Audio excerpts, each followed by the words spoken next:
Thank you, Mike. Okay, we are back at 3:33 after a little bio break for the California Board on Occupational Therapy. We have 4 more agenda items. Yada, can we take a quorum, make sure that, a vote to make sure we have a quorum? Sure. A roll call? Sorry, dear. A roll call. Richard Walter. Here. Lynn Nadeau. Here. Denise Miller. Here. Sheriff Pavlovich. Here. Deborah is here. I love how you look at me like, what is it that you're asking? My apologies. Okay, consideration, agenda item 15, and possible action on requiring a course on cultural diversity as a requirement for renewal. Discussion. I think this is a great idea. Period. Yeah. Biennial licensure, some educational hours, cultural diversity, cultural renewal. I think it's very important that we have something like this because the population in California is very diverse, and understanding people's cultures plays into the way you provide services for them, and how they respond to you when you are trying to ask them to do their therapeutic Heather. evidence. Oh, It's behind the thing, sorry. So we're looking for a missing piece of equipment for our executive officer. It's right there. I think I was going to go to the restroom. It's right there. Where? It's right there behind the thing. Sorry. No, Jody, there is a phone right there. Behind the bag. Thank you, Mike. That's what I was trying to tell you without being super. You were in the middle of a conversation Oh, about you really appreciated, and I'm Yes. sorry, I don't That's want to put okay. words in your mouth. I was saying that I think this is very important because California is a very, very diverse state, and to understand people's different cultures and beliefs is important because when you are providing services, you need to understand where the person is coming from and where they may or may not be reluctant to do something because of their differences. And when there are individuals in certain ethnicities may be more likely to go with the flow, and you need to understand that they may be agreeable to you because that is the way their culture is, but they may not do the work that you are prescribing to them because they do not understand it, or it goes against something that they may have. So I think it's very important to have this to expose everyone that there are differences, and that you need to understand that a person's culture may affect the way they respond to therapy. And it will make our world a better place by understanding each other. Thank you, Lena. My question was, again, I'm all for it, but I don't know a lot of classes that have that specific for Con Ed. I mean, when we start talking about culture, it's like, how do we hone in if we're going to implement something like this? Like, is it anything with culture in the title, or DEI, or That's what I think it is. It's deep. Well, ironically, I teach cultural competency. Mm-hmm. I teach everything, I guess. And cultural competency in itself is a lesson about understanding your own culture and your cultural lens and how it affects the way you view the world and how you view the profession. So I think that is what we're looking at, is to help someone understand their cultural biases, because everyone has biases, and how it may affect how they react to the world around them. So how they would react to a patient, or so on and so forth. So I think what we're looking for is some kind of requirement that addresses that. So maybe a course on cultural competency, or cultural diversity, or something about biases or stereotypes. But it can be very broad. And I think that if we want to say that we want a cultural diversity course, that we want that a requirement, then we can specify, exploring biases and stereotypes and something like that. That way someone can go out there and look for a cultural competency. I mean, you look for cultural competency, there are a bajillion courses out there.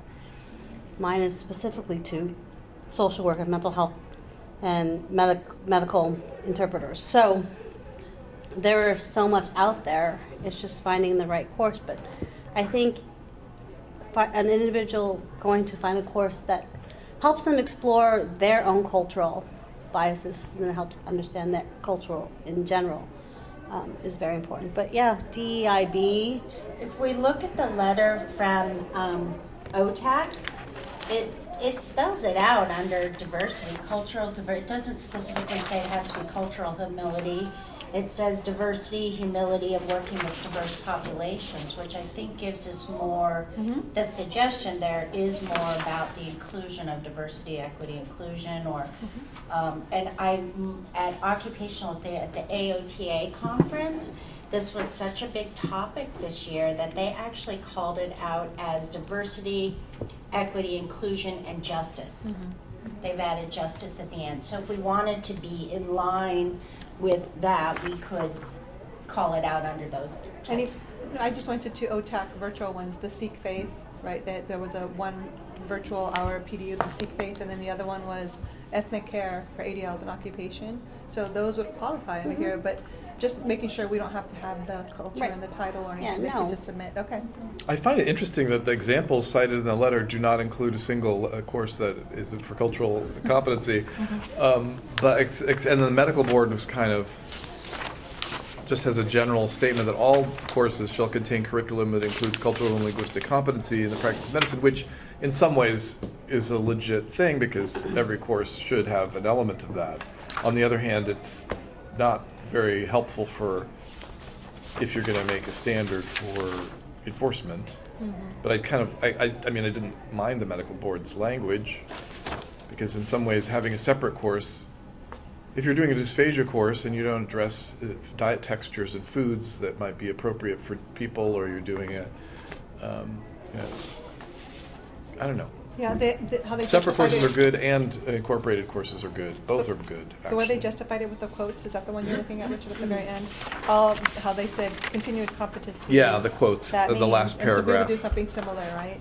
That means. I mean, I don't mind that language, but it might not be enough for people to chew on in terms of I agree. having. If you like the language of the medical board but want to expand it more, what about including some of the language that's in the ACOPE standards, culturally relevant practice, socio-cultural factors, and working with diverse populations, and and or bias. I mean, give them a laundry list so that they can pick and choose what do you want, courses that contain any of the following. What about something That's a like good that? idea. Again, I like with that. an eye towards making it easy for someone to find something they're interested in and applicable, not just checking a box. Yeah, this one, the eco standard word verbiage is really nice. I love that verbiage too. Because it's open enough, right? Culturally relevant to hit all the points that everybody's made. Social-cultural, working with diverse populations could fit so many bills. So does culturally relevant practice. And they I think actually bias just would be good too, updated though. their standards. I'm sorry, Heather, what would you? Or say, I think, and adding bias too, to the point when Okay. Linda was I like talking adding about. Yeah, bias. that's fine. But these were recently just adopted and updated, so the language is very current with what's. The pulse on just education. Any other discussion? Yeah. Go for it. Oh, I said you make the motion. Oh, me? Yeah. You have the motion. Uh, Master. I move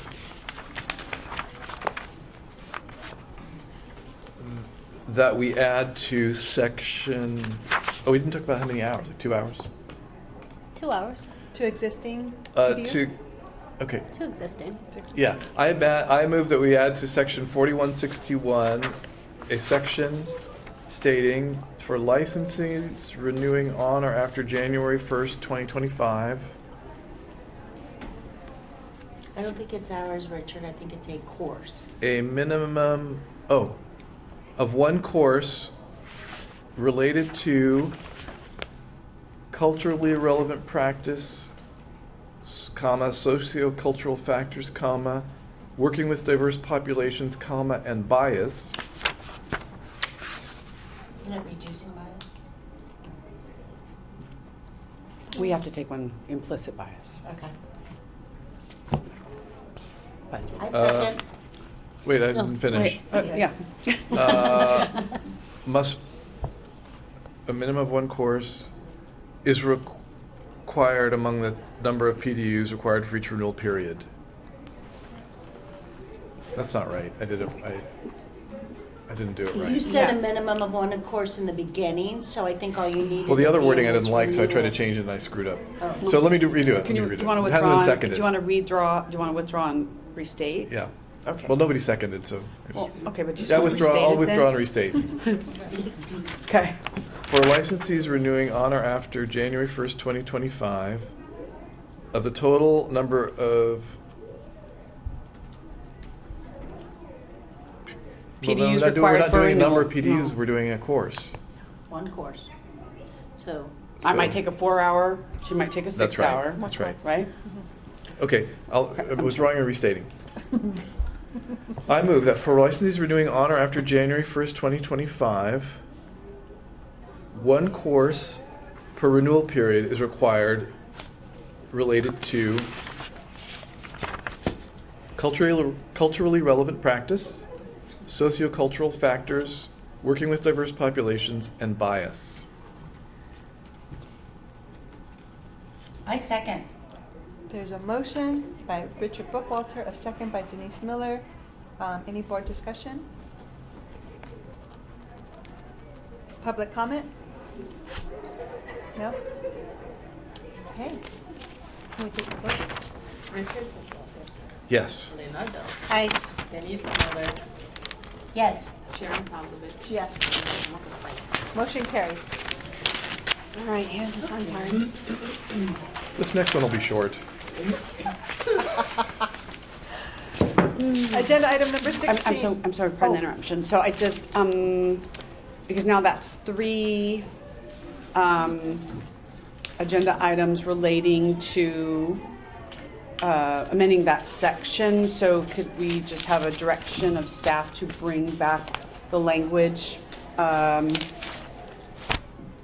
a future meeting. Yes, under items 13, 14, and 15. I mean, I think it's under 13, but without going back, if you just, maybe could just include it all. So moved. You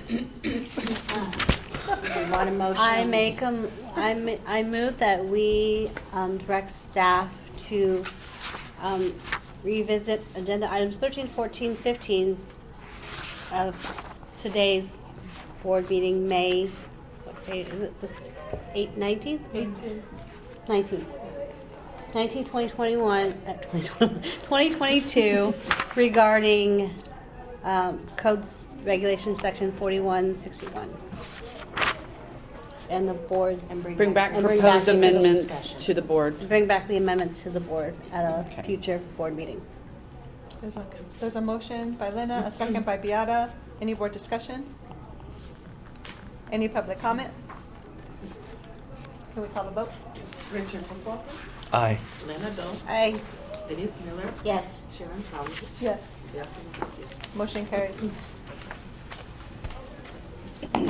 Agenda item number 16, report from the Ad hoc Budget Committee on the board's fund condition and recommendations on fee increases and establishment of other miscellaneous fees to maintain fiscal solvency. So I just wanted to thank the 2 people on this, which was our board member Lena Doe and board member Denise Miller, with the help of staff and our executive officer. Just looking forward to the report. So thank you so much. And Lena and Denise, I hand it over to you. So we had several meetings looking at various scenarios of fee increases. And so we looked at delinquency fees, renewal fees, application fees, initial license fees, limited permit, and so on and so forth. I can't get to the next page. And then the application for retired status. And so we is provided, there's a couple of scenarios in here to look at of the increases that we looked at. And when we sat down and we looked at this in comparison to other licensed boards, and reconsidered some of the things like the fees and the fee structures and how some of them was very low on our side and did not make sense. And so that's why we were looking at these different scenarios. And I think we thank staff for doing a great job of working with us because we had lots of questions and we asked for a lot of numbers.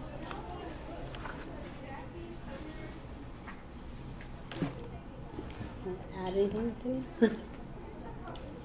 Did you want to add anything, or I thought you okay. wanted to add things. I'm just here to Okay. fill in the blanks. Well, first I'm off, back. what I just want to make sure that this board understands, and I know that I'm already preaching to a choir, but here's what I would like our public to know. Taking into account I'm just going to go right to it, taking into account the public feedback and the public matters. I do want you to know that this board is very sensitive to the fund increase that happened in 2021. The board is very sensitive to the economic status of what's happening in people's life, and the board, and I specifically have been, like you, I had been against these fees and couldn't understand the depth of it. Today, my position is no longer that way. Here's why I support that we have to go in this direction. What if previous boards, including myself, didn't get the amount of months insolvency correct? For example, what if we didn't raise the fees enough to avoid just this situation that we find ourselves in where we have to go back 3 years later and raise them? For example, when the board was first formed, they came out with a certain fee. Then they reduced that fee. Am I correct on this? And then they went from, so there was a lot of back and forth when really we're a regulatory body that wants to stay solvent to help protect the consumer for the state of California. And in order to do that, what we have before us is we do have rising costs because of the disciplinary work that we have to do. But that is not the driver in this at all. I would caution that we need to change our perception and realize that our fees have been too low for too long. And what we attempted to do as a subcommittee, which I feel very good about, is we took apart, we asked staff a lot of things, and we took apart every single expense that comes before this board. For example, the plastic cards that everybody automatically receives, that will no longer be something that you would automatically receive. It would be something you might opt to do because there's a charge to our board to that has never been realized. So when you look at your direct costs and your indirect costs, it became clear why it feels like as a practice we have to keep revisiting this every 3 years. But we believe, based on really looking at fees, looking at other professions and what they charge, aligning ourselves with other professions and exactly how they charge. The most exciting thing to me, if you go to page 2, is you see that we are, how do I read it? Look at the months in reserve and look where we go. That means that we don't have to keep revisiting. If all things go as considered and we look at this increase, this particular board, not just the committee, this particular board has done our due diligence of exhausting every expense that there is and really digging into the weeds and really figuring out how we can put something in place without continually having to come back and make the members feel like there's an increase. And so I feel very solid about these numbers and the expenses. I don't know I know when we go to public, please ask a lot of questions. I don't intend that you're supposed to feel solid because I do, but I want you to know that I came from the opposite side of the first time around, I was all for fee increase 3 years ago when we did it because it made sense. This time, I just couldn't understand how we were revisiting it. But the reality is I don't think we had increased them enough proportionately when you look at expenses. and you look at your costs and you allocate them over time. And so we did that, and we believe we put forth something that will be helpful to the members, or excuse me, helpful for our solvency, and also something that the members can endure without having to keep revisiting this. Those are my comments. Yeah, and to add to that, about the month in reserve, when I looked at the month in reserve, I was very uncomfortable with the numbers, because if another disaster happens and we do not have this month in reserve, I mean, if we're looking at like only 5 months in reserve. If we continue on that path, this board cannot exist. And we need to be in a place that we are okay if some kind of another pandemic happens or some natural disaster happens, because we are in California, that, that this board can survive beyond 3 months. And I don't think anyone wants to live in a place that they only have 3 months in reserve. I know that's happening to a lot of people now because of all the increases and inflation and all that stuff. And so that's where when we looked at these numbers, we played around with all the numbers, and we looked at what was doable and what was we did not take these things lightly. We did not just throw out numbers. We reviewed it many times. The spreadsheet that we asked from staff was very detailed, and we asked for several iterations of what it would look like if we use this number versus that number. And so these are the numbers that we, as a committee. And because we spread them out, the last comment to add on to it, because we spread them out over everything, we didn't have to raise the fee as much as we thought we would. So in a sense, the direction of solvency, it was going to an increase, but the increase to those, because we don't want to be punitive to the licensees, just because we have these extra costs through our attorney's fees and such. We really wanted to be mindful and not be punitive to people who are really good licensees. And in order to do that, we examined every single expense, and that fee is not going up what it would have had we stayed on that course, because we examined everything. Exactly. Including bigger fees to people who are delinquent.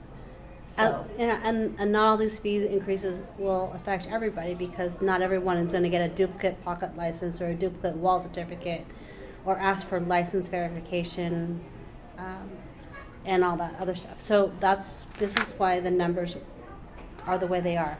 Like Denise said, we didn't have to raise fees to be 2 times as much, because we spread out all the different increases.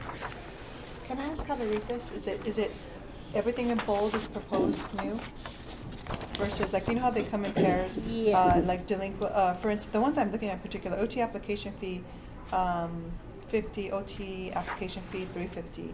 Is that the bolded, the new suggestion? Correct. Yes. And if I may, because the non-bolded numbers, so for using the OT application fee you're referencing, so that fee is set in statute, right? It's $50. And so what we did to calculate what the new fee would be, we used that $14.79, we call that workload. So that's the number of people we based our number on, which was based on prior year actual workload. So any number in parentheses is a workload. How many people did this? How many people got a limited permit or went on retired status, apply for a license, etc. So that the number below it, so using the OT application fee at a $50 fee for 1,400 people a year, it's approximately going to 26. It's about 77,000 a year. But by raising that fee from $50 to $350, that bolded number starting with 423, going to the right 431, that's the additional revenue based on that fee category. So in these ones where there are pairs, the non-bolded number is the current revenue collected and or projected, and the bolded number below it is the increased revenue that's the difference between the two numbers. And then one other clarifying question. This was forecasted up until, sustainable until 2030? Well, that's only how far this document went. That's how far we went in the document. And also, these numbers are one-time fees, so Some of them are they're, one time. yeah, like the application fee, of course, is one time, right? The initial license fee is one time. It's not like it's every year that they're paying this fee. It's a one-time fee, so, that's the other thing that we're looking at. And I think in the description of the process, I think two highlights for licensees who have to talk to others about this. I think that 2 points. I did like what Denise said about the fees were too low for too long, right? I mean, for more than 15 years, our expenditures have been less than the revenue, and still the revenue is insufficient, and that's why the fund has declined. But by raising all these other fees, number one, it's more in alignment with what other healthcare boards are already charging. But number two, it also goes to the renewal fee is the largest fee category. Largest revenue category. So in order to not have to, simply keep raising that renewal fee, all of these other fees, touching the application fee and the initial license fee, charging for a pocket card, by spreading all these fee increases across a number of different revenue categories is what's really sort of helped preserve that renewal fee to not be even higher.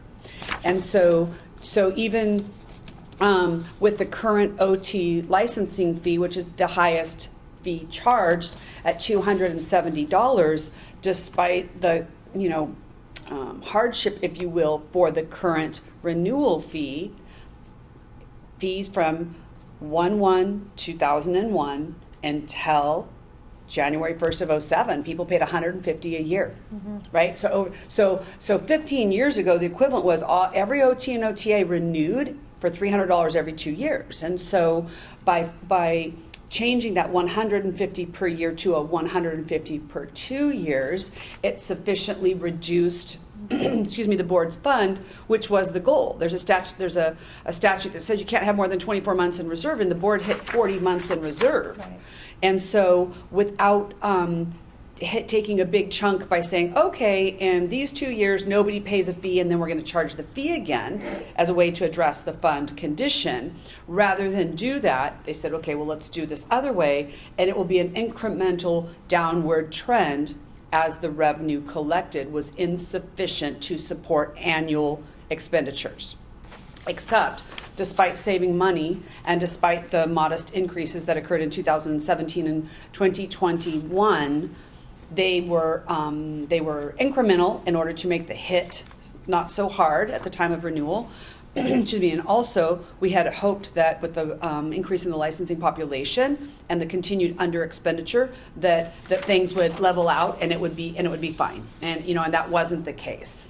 So to the point that it was too low for too long, trying to take modest incremental steps, was a strategy which might have made it more palatable, although from the comments it doesn't seem that way, except that it really was a way to not necessarily, get buy-in, but, explain, like, this is what we're doing. We're doing it in baby steps, except it was a little bit short-sighted because, we were looking at, 2 years from now being broke. We can't be upside down.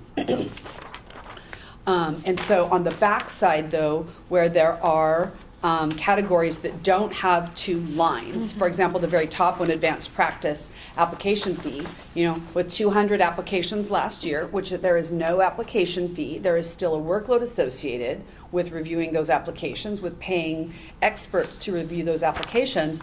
By proposing this $200 fee, sure, looking to the right, it's only $45,000. But again, all these incremental fees in different areas are really what prevent that renewal fee from having to be an even higher fee. So by establishing a new advanced practice application fee for charging for these pocket licenses that people have received, those would be new revenue categories. All of these would require statutory changes and/or statutory changes and followed by regulatory changes, which is why on page 1 it talks about the fee increase for the renewal fee, initial license fee, and delinquent fees taking effect in 1/1 of '24. And then after that, on the right, it says other fee increases would require regulation, and they couldn't be in effect until 7/1 of '25. So again, the bolded numbers are the difference between the proposed, the revenue earned for the proposed fee, and it's a difference from the ongoing fee already collected. And then please call out, if you don't mind, the license verification with how many women hours is that of staff time? And we had 0 fee to that before, as well as Yeah. finger. I think that was the I think that's advanced practice application one. The verifications, they take a little bit of time, right? We But are, there was no fee, and there was 835 people that well, asked. yeah, well, it was $35. So, but This is the one.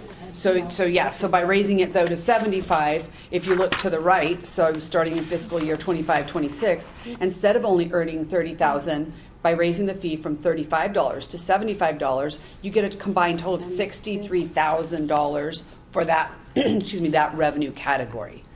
Again, the bolded number below is the revenue based on the new proposed fee. The unbolded number above it is the current ongoing revenue, current revenue earned for the ongoing fee. No, sorry, Yeah. ongoing revenue for the current fee. And also like the fingerprint cards, we were not charging individuals to get their fingerprints done. And the board was eating that cost. Right. And most licensing board charges people to get to get fingerprints. And so that's why we put a cost to this, because it costs money to do this, and the board has been eating that cost, and that's not on par with every other licensing board. And if I was on some other licensing board and I saw an OT like not paying for that, I would say that's not fair, right? But so that's why we thought that this was a reasonable amount to charge for fingerprinting, because it does cost money to get fingerprints and then going through the verification process. So if this is implementation 4.4 for what's in the box here, and the regulations effective 7/1/25, I know this chart only goes to 29/30. I think I'm perseverating on this. So I know we're good stewards. I know our board looks at it every year to make sure we're on track. I don't know if we can forecast past 29/30, but how do we tell our consumers and stakeholders, sustainability-wise, like how long does this last before we have to revisit this again formally? Is this by the chart 29/30, or are we just, it's very fluid and then we assess as we go year by year? Because I don't want another shock and awe, right? Well, for I them. think, don't think any of us I do. think because a lot of this has to go through regulations, right? So then I think we should put in there that this was gonna be reanalyzed by the board at the time in 2030, because that gives 5 years with the new regulations into effect to see how it affects the numbers for the board. Okay. When's our next sunset?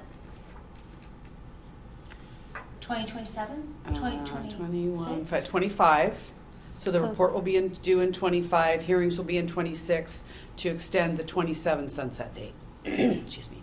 Okay, so we're gonna make Or it, 20. so would it be a You know what? fair takeaway, based on the work we've done, that we are not going to address this again until our next sunset hearing? We would not have to address fees again? Is that a fair statement, or is that? So yes, it is fair, but I would actually suggest it would be longer than that. Well, we can suggest it'll be longer. The only reason I use the sunset, and again, I'm really looking to wording from but the only reason I suggested the sunset is we can say it'll be longer, but if the legislators ask us about it, they ask us about it. And if they tell us, and if there's things happen beyond our control, that's where we address all these things anyhow, right? In the Yes, sunset. that's true. So, I don't know, I think in our dialogue to people, we can say, when we're putting it in writing, it's to the next sunset, but in our outreach to people, but we anticipate much longer than that, and we can use the date, but to back ourselves into a date that is just our date when the state clearly has the sunset review, why not use their date? I mean, yes, you could do that. The fact that the board's fiscal situation was, the legislature was aware of it. I mean, that issue was raised in the 2016 report, and that's fine. We did regs to increase the fees in 17 and 2021. We monitored expenditures, except that, then they see, so again, in this last sunset report, ask again, what's the board doing about the fees? Because we had to produce so many budget documents, right? And they saw that. We can't be negative as a self-funded state agency. And I kind of say that as an information piece because of one of the public comments earlier about, there's a state budget surplus, but this is a special fund agency. We're intended to be revenue neutral, and right now our revenue is less than our expenditures, even though we underspend our budget. And we can't get general fund loan money to assist. And so, again, with the renewal fee, the highest fee and the largest revenue category, I feel like increasing some of these other fees is in alignment policy-wise. It's similar to other healthcare boards. Fiscally wise, it's a responsible and prudent thing to do that by the numbers shows that you are being responsible because there are months in reserve. And to Sharon, you used the great word earlier, is fluid. This is very fluid because, as I mentioned, the bold, which is revenue projections, they're based on these parenthetical workload numbers, right? Even on the back page under the charges for pocket licenses. Under initial license, there was 1,569 licenses issued. So we're only assuming 60% of the people who would renew would pay, right? What if we're wrong? What if the number licensed, instead of 1,500, it's 1,900? And what if 80% of the people do it? That's a different number. What if 10% do? Do you know what I mean? And so because we use revenue projections, and I don't say that, loosely, but 2021 is the only fiscal year where we have a whole fiscal year of data. And that's why we use the numbers for number of applicants, number of initial licenses that are issued, how many people were fingerprinted, right? And again, just for clarity and transparency, that is hard fingerprint cards that are sent into the board's office. That's not the applicants that the fingerprint via live scan, right? So there's not a workload associated with that. There's some, back end stuff on the computer, but in terms of, mailing the fingerprint cards, the postage, the instruction sheet, the envelope, putting in a chipboard so they don't bend, and then they come back. They're copied, they're sent to DOJ. We follow up if we don't get something, right? Insufficient ridge detail, that's a thing, right? So fingerprint cards are rejected. So again, this 835, that's based on how many people in 21, 22 submitted hard cards. If there's a mass influx to California, more people live scan, that number could drop. Again, the parenthetical numbers are actuals, but the revenue to the right is a projection. And it is fluid. Any one of these projections under renewed licenses, 8,700 people renewed in 21, 22, we assume 20% of them would pay for a pocket license. It could be higher than that, it could be lower than that, because we haven't done this yet. They've been getting this for free. So when somebody goes, oh, you like that cute little pocket card?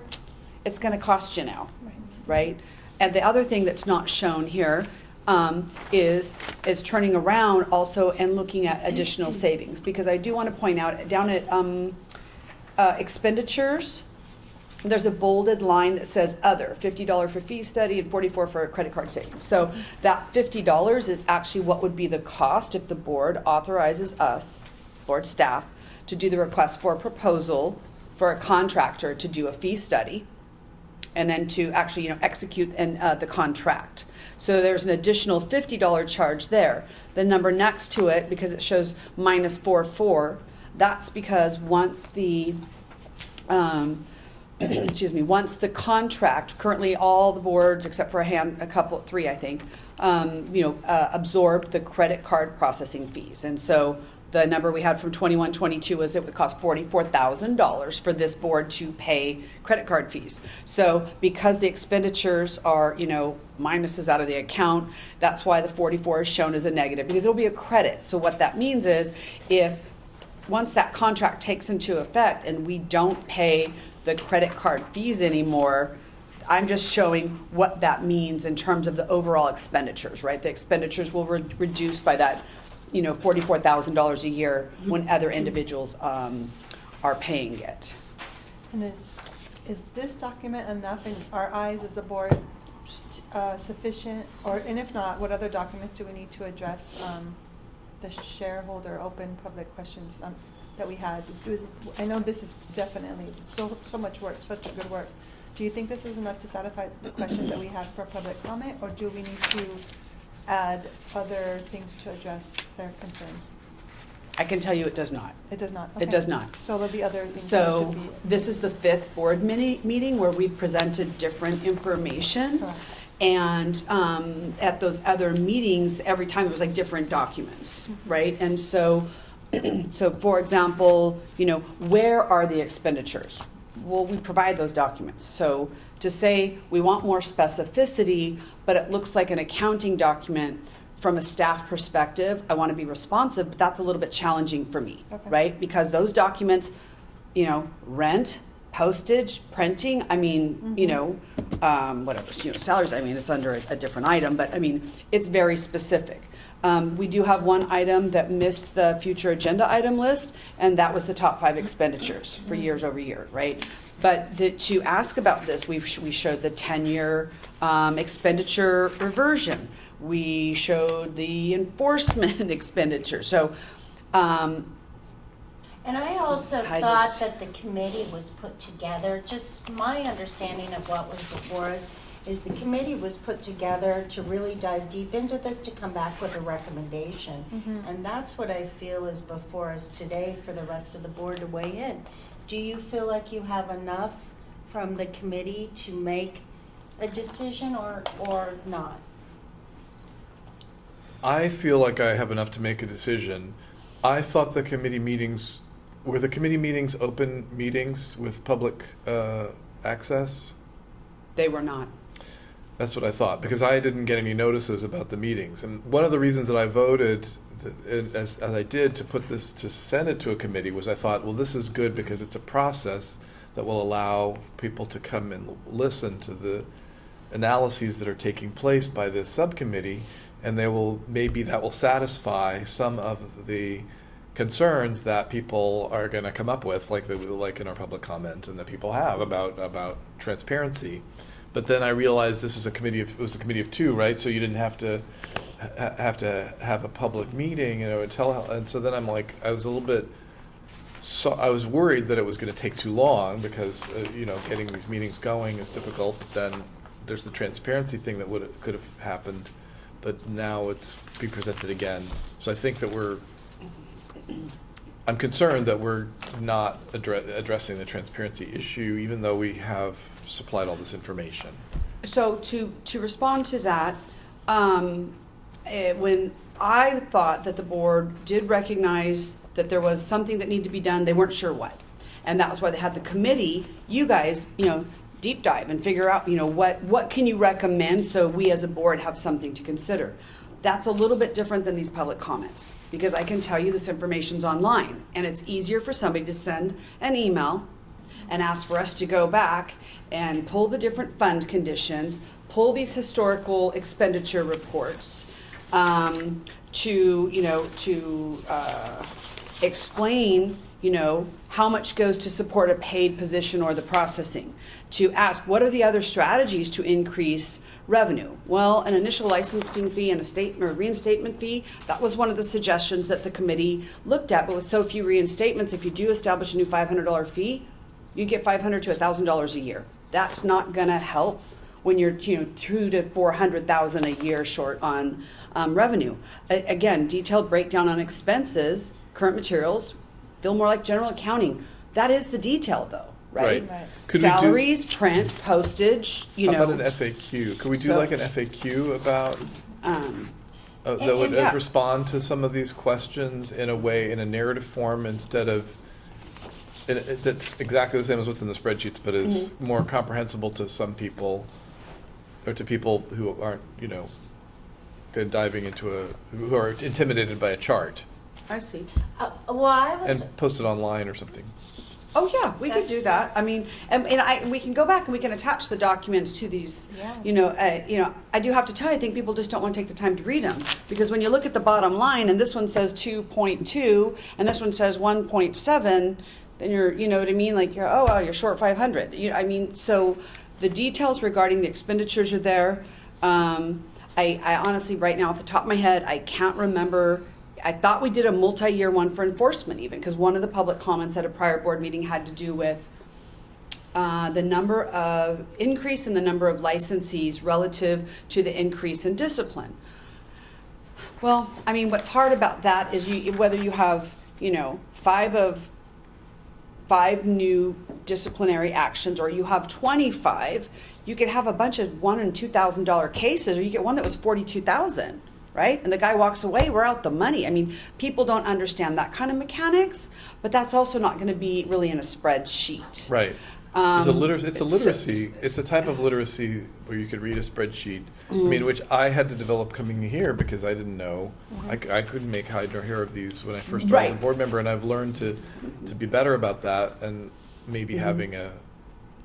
That's why I'm thinking maybe an FAQ, because then you can also mail it. I guess I don't intend to sound so linear on this, but when you look at the agenda item, what's before us, to me, where I thought we might be going with this as a board is I see them as 2 separate issues. We do have an ad hoc committee with recommendations that we need to vote or not. We do also have a public that we need to satisfy regardless of if it's there and they didn't read it. We need to satisfy that, they're licensees, and we know that, but taking them separately is what's before us, and why I feel clear on that, having gone through the details as a board member and a committee member.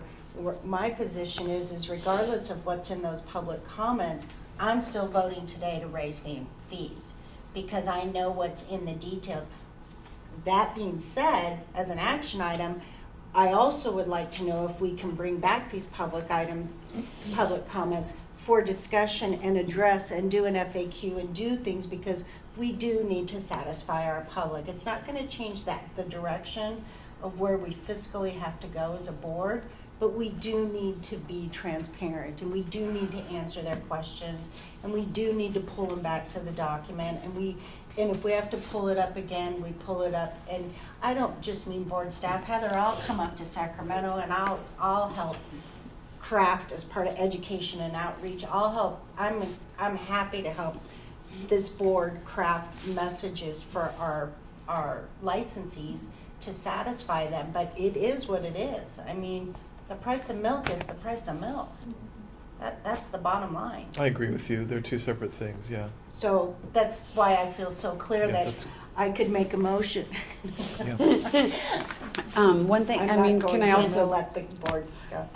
one more thing? One of the things we talked about, because by specifying a fee specific in the statute, and if it passes, it becomes effective 1/1. And so one of the strategies that we talked about, because the largest revenue categories are the renewal fee, delinquent fee, and initial licensing fee, we talked about making them specific, right? So, for example, on or after 1/1 of 24, the OT renewal fee shall be $350 and the OTA renewal fee shall be $270. We talked about specifying that so that the revenue hits sooner, but part of that also was, if the board agreed, to include that though, and that's why on the next document, we have the statute and the regs, but to specify the fee shall be on this date and shall be no more than, and establish a cap after that. So if a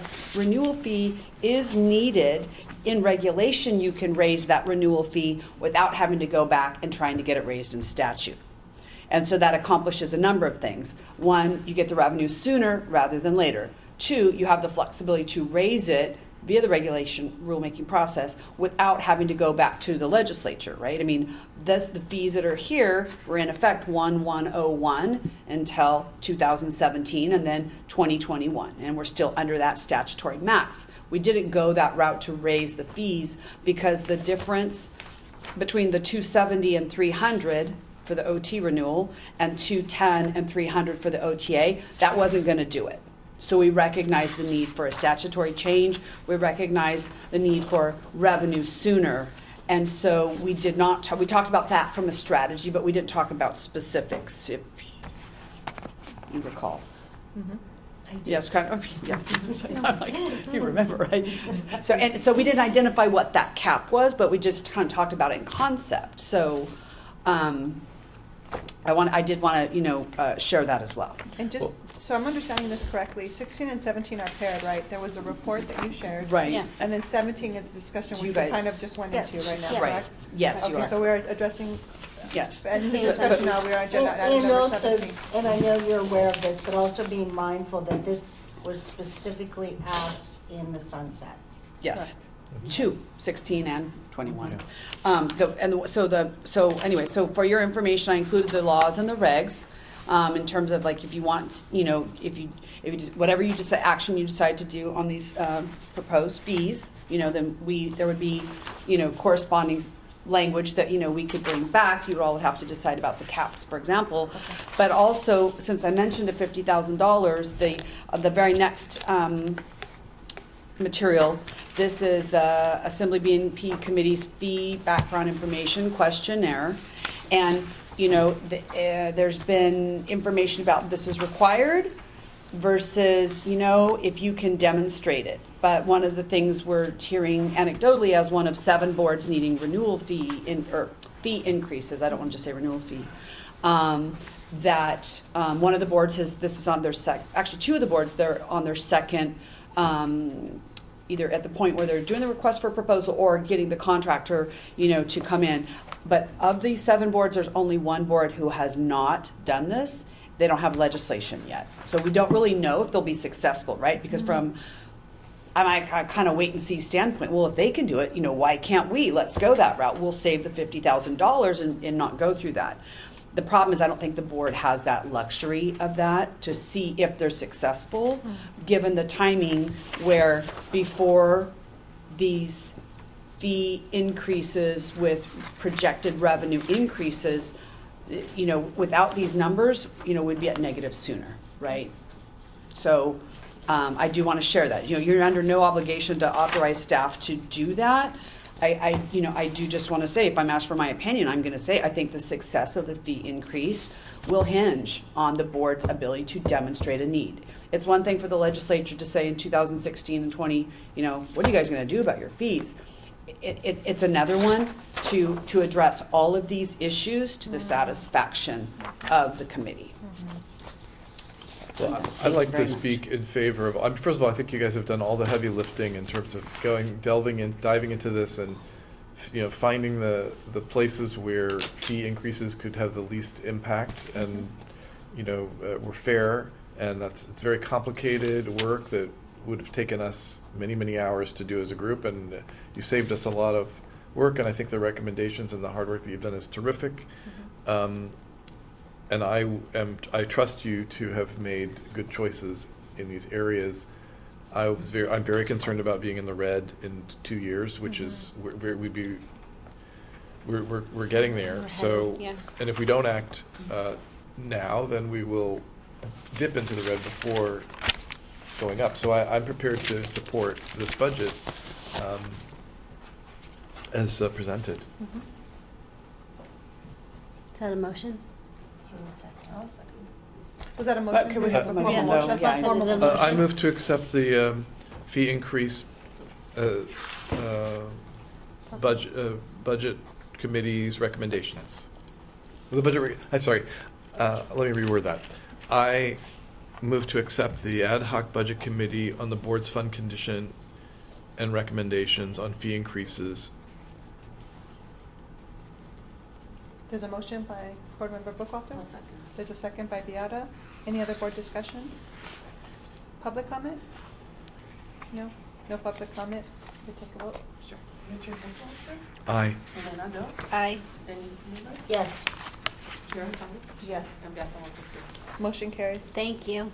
Thank I you. have- you. I have one question for you, Heather, about that. Mhm. Do we bring back on a future, that did not include the study, Correct. so does that come back on a future agenda item?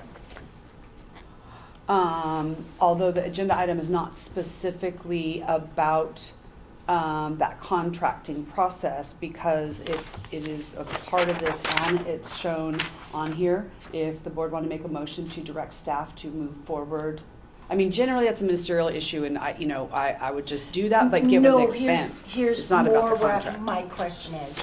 I, as it stands, just listed, and again, it's not all about trust, but knowing what this will mean to our members, keeping to transparency, keeping to our messaging, unless I understand more of what the outcomes of that $50,000 investment look like, report, this, I don't know that I could vote to go for it. Because I have to explain that to members. I will see. So is there a question there? I'm sorry, or is that just a comment? It's a comment. Okay. And so how do, if you want this board to address that, do we bring it back as an agenda? Where does it go? Does it just fall on the vine? Where do we go with that? I think you give direction to the staff to move forward with the contract that they would have done otherwise without asking the board's permission. Oh, okay. Wasn't Although aware. they're normally much smaller.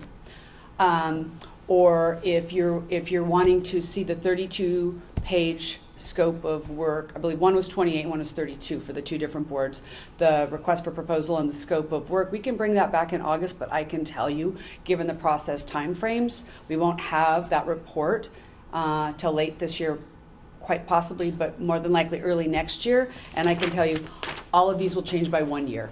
Because we'll wait for your direction. I'm not trying to be directive. Mm-hmm. If it's out of scope for this board to think we get to vote on that, just say it's not out of, I'm scope. not saying that though. That's not what I'm Okay. saying. I'm saying you want to see what that would look like? I can give you, I think I have 4 or 5 examples. And I'm happy to bring one back if you want to see that before you authorize the expenditure. I'm very happy to do that. All I'm saying is from a process standpoint, we wouldn't get this language in, and we would not be seeing fee increases effective 1/1 of 24 and 7/1 of 25. It would actually push that out, given the kind. Yeah, I don't want that. So Could we- thank you. could- That's the. Could we take a step back and Yeah. reiterate what we're actually talking about? This is a fee study. Is that right? Correct. And what is that fee study? What is that fee study for? What's the purpose of that fee study? It answers all the questions that are listed here. So it's to They help. go through It's to help each- address the assembly. Each fee category to look at skipping the projected deficit. Starting on page 2, number 4, it talks about the various fee categories. What are they? Then they're going to do a detailed workload study based on the volume of the workload of whatever that fee category is, as well as the cost to the board at the different staffing levels, to see if individually each one of those fee categories is supported by the proposed fee. So the fee study is an outside organization that we're going to contract with to complete this report to the committees that have that we have to already report raised to. the issue, right? And they've asked for this fee study in the sunset report, or they've proposed that we submit this. I saw something. It was in the report. It was in the sunset report. Have you completed the fee study? Right. Or this Right. questionnaire? I thought it was a questionnaire. I didn't know how involved it would be. Now we're seeing the question because I just read about it in the report as my reference. So now I'm reading it's a 2-page questionnaire, but it's asking for a lot of information. It's a whole report, which is why we would have to hire somebody to do it at a cost of $50,000. I mean, and maybe it could come in at 35. But maybe, yeah. I But don't, looking at this could easily be that much work. I mean, reading it, what they're asking for is yeah, huge. the, So And the this is request for for each proposal and as well as the scope of work for the two that come to mind, one was 28 pages, one was 32 pages. One of the reports, and I really don't want to say which one it is right now, but one of them just did one, I think 3 or 4 years ago, and they got a fee increase, and now they're having to go back again. And Mhm. now they're looking at language, although it hasn't moved forward, but possibly tying the fees to the CPI, for example, or sorry, Consumer Price Index, for example, so that they don't have to come back, with identifying specific numbers for specific fee categories. Now, I don't know if that's going to move forward, but they're now paying for a second fee study by a CPA firm to come in and deep dive into our books, how much, what classification, how long does it take, equals a cost, add in the piece of paper and the postage and the envelopes, et cetera. So you have a cost, and they go back and be looking like, oh, well, $75 will support that, or, 75 is not enough. You're gonna have to charge 95 just to break even. That's the kind of things, and Have those. you done this before? Has any board of occupational therapy? No. Okay.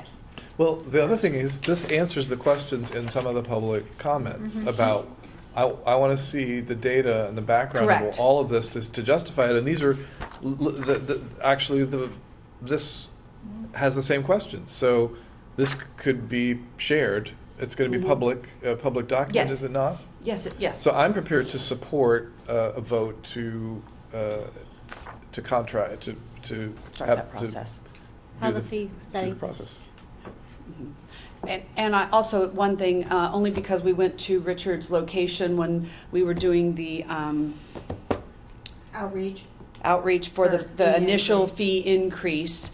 Because there were, I think there were 5 or 6 places I went throughout the state, but at one of the earlier ones, one of the comments, it had to do with like, what's the breakdown? So we did a pie chart to give people a visual of this much is enforcement, this much is admin, this much is licensing, right?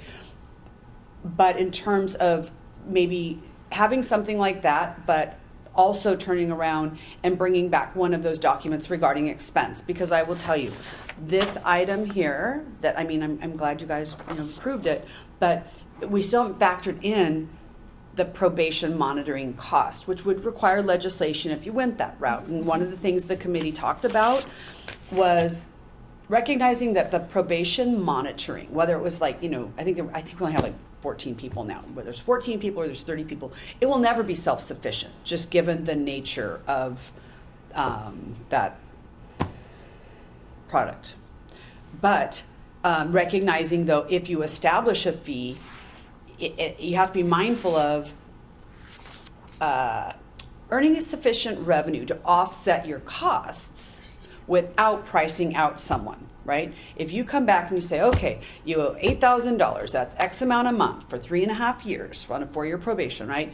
And by the way, you have to pay the board X amount per month for probation monitoring. Part of the conversation around that was that if you make it too high, and like with this goal of getting more money, but then you price them out. Now you don't get your cost recovery, and you don't get your probation monitoring, right? We don't want to prevent them from being in the profession. In terms of accountability and, being fiscally prudent, it's a delicate balance. And even that was kind of the things that we talked about on some of these fees. Earlier iterations, some of the fees were higher, but then it was sort of a thought process. Well, if you go from here to here, you might have fewer people, which would result in a smaller number. There was a lot of consideration about the fees and pricing out people. And do you want, a lower fee with more numbers paying it, or a higher fee and people, oh yeah, I'm not paying $150 for a pocket license kind of thing. So this does not include probation monitoring, and that's the point that, one, we could underexpend, so then the numbers stay bigger. Likewise, if probation monitoring started, that's a future revenue category. Takes legislation, takes regulations, and then you've got only on these new people. It's not going to apply to someone currently. It would have to be in orders for future probationers.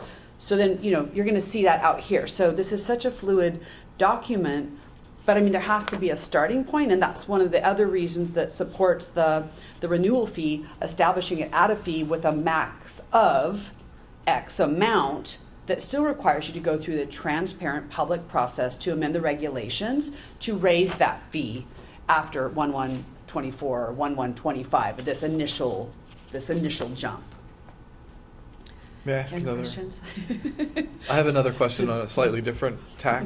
So getting back to the questionnaire and the report and the contracting out of that report, there are a number of open positions at the board at the Mhm. moment, right? How many open positions right now? 6 or 7? Hold on.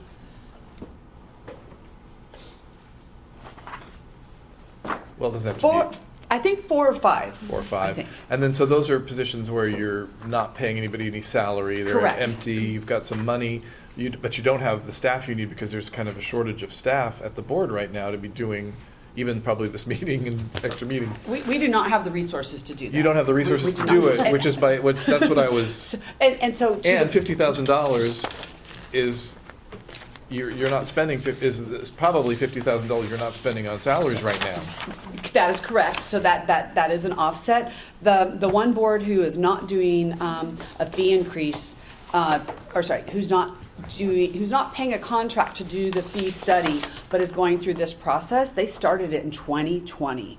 And they're trying to get legislation this fall, work the legislation this fall so they can get it to a bill next year.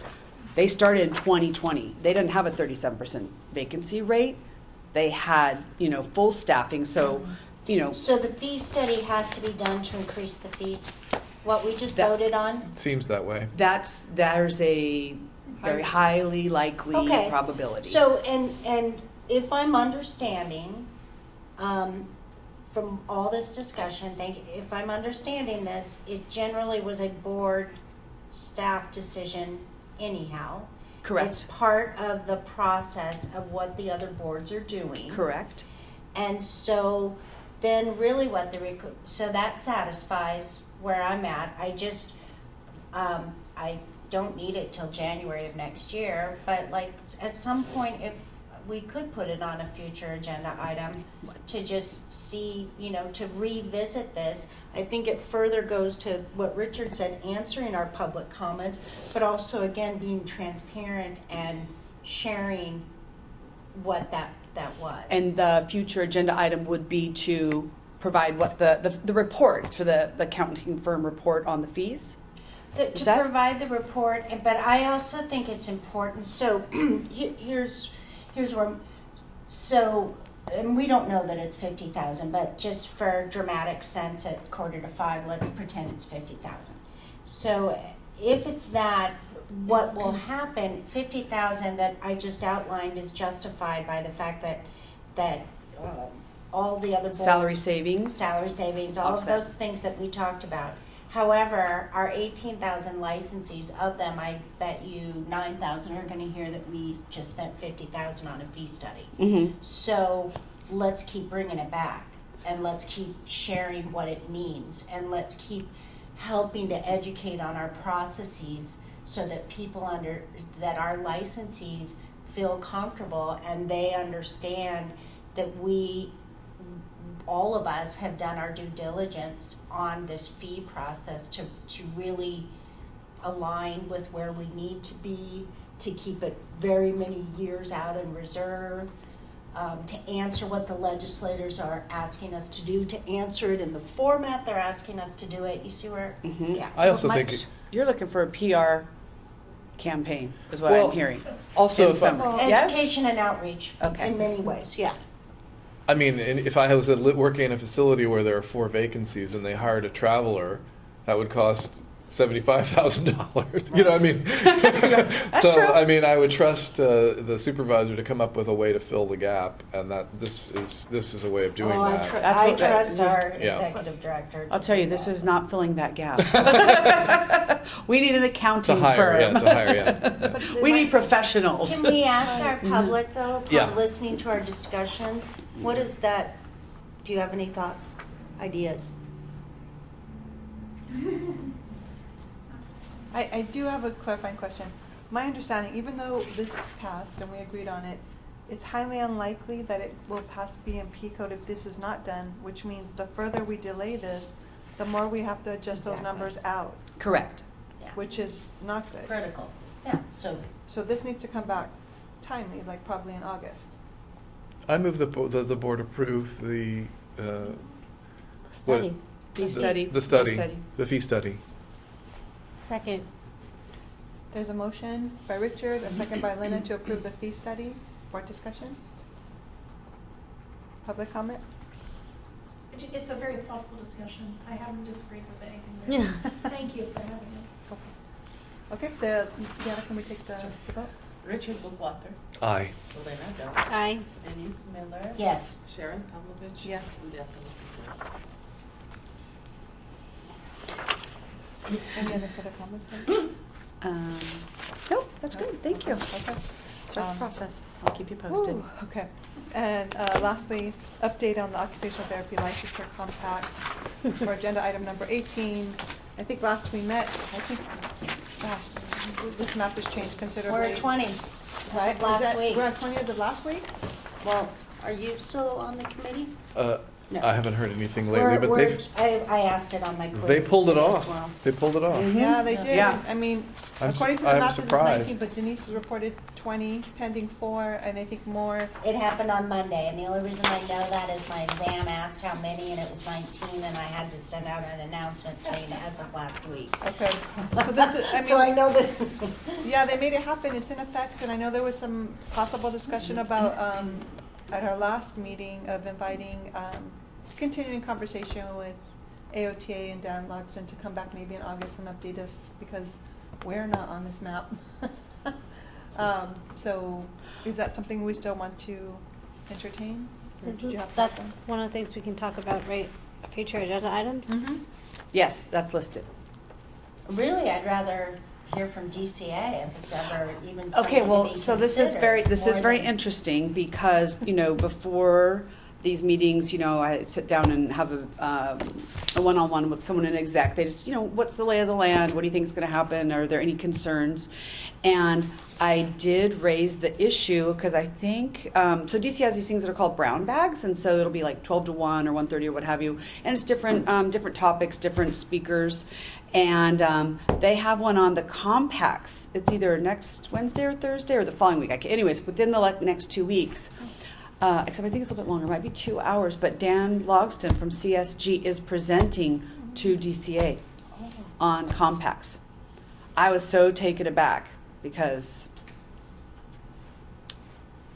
I found that very interesting.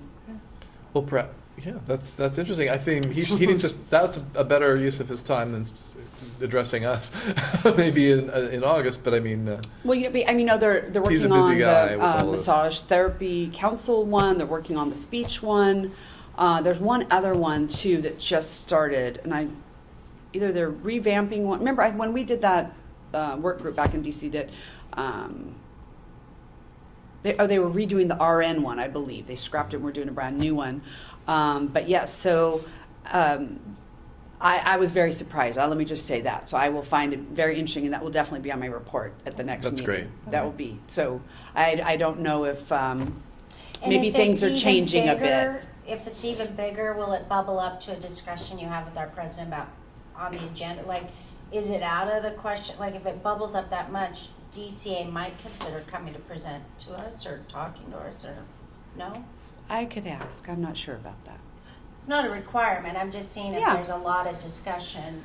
It's really, because really, they are our line of duty, and so I'd really rather hear from them than from the compact people. Mm-hmm. Because if they don't think we're gonna do it, Well, I don't know that if that's the case, and if it is, I don't know that that would be information that was. There is compact legislation currently for other professions in Two California, PT and RN, I believe. PT and RN. So that would be. I would love to hear how those Report bills back. are Yeah. doing. We'll talk about bills tomorrow, and I don't think those are among the ones that No. we have. But that would No. be. I'd be very interested in checking on the. I could look up actually at the progress of those bills, but we could talk about it at the next meeting. That would be great. Any other discussion from our board, from our public regarding the compact? No? Okay, is that it? I'm checking. That's our agenda for today. Item that closes out 18, and the board meeting at 4:48 on May 19th. Again, thank you for board staff, Angela, Jody, for our present Ellie and Heather, for for our TV specialist Mike, and for our attorney Joe. Thank you so much, everybody, because it takes, as we know, a village to make everything happen. Tomorrow we start nice and early, not really, 9:30 a.m. tomorrow. Same place, Heather? Yeah? Yes. Okay, Same bat channel. same back channel. Thank you, Thank you. everyone. Thank you. It's officially adjourned our meeting.